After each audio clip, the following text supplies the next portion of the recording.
All right, for all those hilarious Biden sycophants screaming on MSNBC that there's no evidence Joe Biden was involved in any of the dealings of his entire family as they made millions of dollars off of what he did as a politician.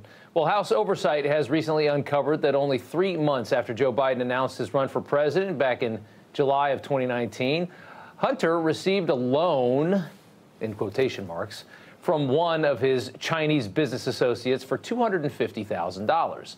The beneficiary address for this so-called loan was wired to Joe Biden's Delaware home. That was the address they used in the wire. To make it even shadier, and if that wasn't shady enough, this supposed loan was never paid back by anyone in the Biden family. Remember, it's a loan. Even though it had no loan documentation, it was also never paid back by the Bidens, which makes sense. This wasn't a loan. This was potentially treasonous influence peddling, the Chinese bribing Hunter to influence his father's political agenda. Now it appears likely, as part of the broader cover-up, Democrat donor and Hollywood lawyer Kevin Morris acquired Hunter's stake in one of those Chinese deals, Bohai Harvest RST, and assumed, they claim, the debt for Hunter Biden. That $250,000 was assumed by this Hollywood attorney. Again, there's no real debt here. Nobody's repaying anything. Morris is a very familiar name. The New York Times reported last year that Hunter had turned to him for financial help and counsel amid his mounting tax-related legal woes. Morris and Hunter first met at a campaign fundraiser for Biden back in November of 2019.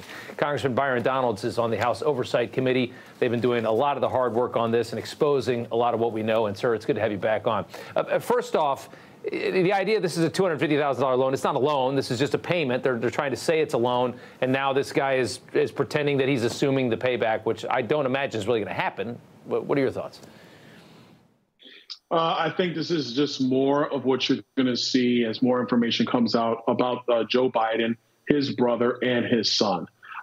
This money that was coming in from the Chinese, from the Ukrainians, from the Russians, et cetera, all of this was for a pay-to-play scheme. That's what this is all about. They were getting money because of Joe Biden's access to the federal government, because of his position over decades. It's sick. It's disgusting. In my view, this has led to Joe Biden being compromised as the commander-in-chief, because the money that has flowed to this family has never been paid back, quote unquote. So that means they have to pay it back through political favors. Yeah, right. The whole idea that this was a loan. Oversight recently discovered a check from Joe's brother Jim to Joe, $200,000 a couple weeks ago. Democrats are trying to say there's nothing to see here, and this really is the smoking gun. Eric Swalwell tweeting, though, just furiously trying to protect the president. James Comer proves Joe Biden generously loaned his family money and they responsibly paid him back. Nice work, detective. Now, I want to know, do you think that Swalwell really is potentially dumb enough to believe that, because we know he's not the brightest guy, or is it much more likely that he's pretending to be duped by the Bidens' very meager attempts to subvert any possible investigation into their obvious schemes? I don't think he's pretending to be duped. I think he's that dumb. When does a member, somebody who's been in the U.S. Senate making $174,000 a year, have $200,000 to lend his brother? I mean, give me a break. This is just absolutely ridiculous. And we all know it to be true. James Biden, he's on these text messages with Hunter Biden about stepping in, quote unquote, because Hunter was in a bad spot. They've all been involved in this. And I think one of the things that makes this significantly worse is that Joe Biden knew that this is what his family was doing.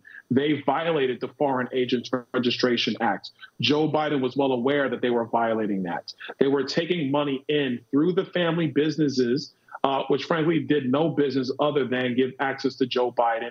Joe Biden was well aware of that. And now we have a conduit of money going to Joe Biden. Yeah. A couple months back, Oversight discovered Joe Biden would frequently use a pseudonym when he was handling all these dealings. For the emails while he was vice president, he'd use Robert L. Peters. There were a few of these aliases. The National Archives has now located an additional 82,000 pages of emails that Biden sent or received during his vice presidency using one of his many aliases. The idea that people think that there was nothing nefarious going on here, why on earth would you need an alias, an 82,000 in addition to what we've already seen? Do you guys currently have access to these emails? Has anybody combed through these 82,000 emails yet?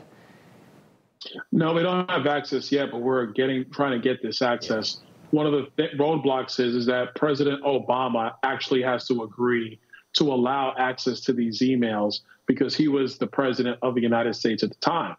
President Obama should allow those emails, access to those emails, because the American people actually deserve to see what Robert L. Peters was actually doing in his spare time.